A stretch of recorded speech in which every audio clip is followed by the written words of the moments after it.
नमस्कार विद्यार्थी मित्रांनो, आज आपल्याला हा प्रॉब्लेम सॉल्व्ह करायचा आहे. तर बघा प्रॉब्लेम काय दिलेला आहे. If sine theta equal to 7/25 then find cos theta and tan theta. तर आपल्याला साइन थिटा या रेशोची व्हॅल्यू दिलेली आहे. त्यावरून आपल्याला कॉस थिटा आणि टॅन थिटा या रेशोची व्हॅल्यू फाइंड आउट करायची आहे. तर चला आपल्या सोल्युशनला स्टार्ट करूया. तर बघा साईनची व्हॅल्यू दिलेली असेल त्यावरून आपल्याला कॉस थिटाची व्हॅल्यू काढता येते. तर कशावरून?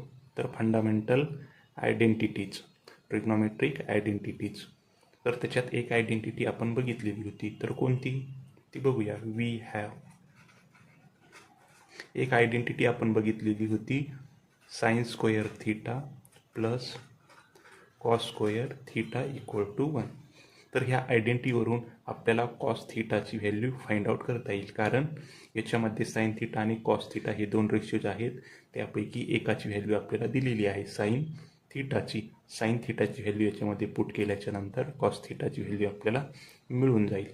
तर चला आता आपण व्हॅल्यू ही पुट करूया. साइन थिटा आपल्याला दिलेला आहे 7/25. इथं साइन स्क्वेअर आहे आणि आपल्याला ही व्हॅल्यू साइन थिटाची दिलेली आहे, म्हणजे ह्या व्हॅल्यूचं काय करावं लागेल, स्क्वेअर घ्यावा लागेल. Plus cos theta cos square theta as it is equal to 1 पण ॲज इट इज. आता आपल्याला फक्त सिम्प्लिफाय करून काय करायचं आहे की कॉस थिटाची व्हॅल्यू काढायची आहे. तर इथं ब्रॅकेटचा स्क्वेअर असल्यामुळे आपल्याला 7चा पण स्क्वेअर करावा लागेल आणि 25चा पण स्क्वेअर करून घ्यावा लागेल. तर 7चा स्क्वेअर असतो 49 आणि 25चा square 625 plus cos square theta equal to 1 as it is. आता आपल्याला कॉस थिटाची व्हॅल्यू फाइंड आउट करायची आहे. तर कॉस थिटा आपण काय करू, लेफ्ट हँड साईडला ठेवू आणि रिमेनिंग टर्म्स काय करू, राईट हँड साईडला शिफ्ट करू. तर लेफ्ट हँड साईडचं cos square theta as it is equal to 1 हे ॲज इट इज, आणि इकडं हे पॉझिटिव्ह आहे तर इकडं जाऊन ते काय होईल, राईट हँड साईडला जाऊन ते निगेटिव्ह होईल 645. तर राईट हँड साईडचं जे काही कॅल्क्युलेशन आहे ते आपण करूया.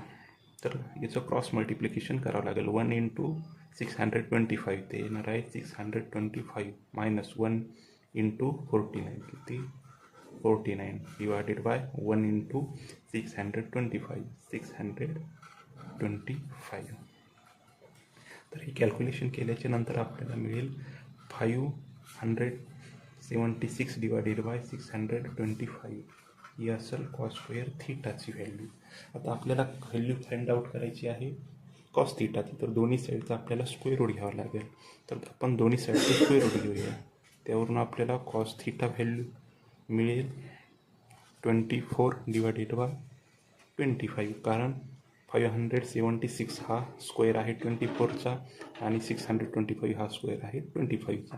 तर आपल्याला ही व्हॅल्यू मिळाली कॉस थिटा.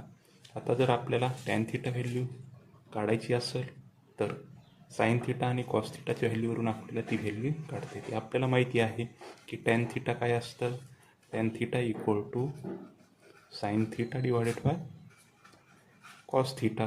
तर साइन थिटाची व्हॅल्यू आपल्याला क्वेश्चनमध्येच गिवन आहे 7/25 आणि कॉस थिटाची व्हॅल्यू आपण फाइंड आउट केलेली आहे 24 डिवायडेड बाय 25.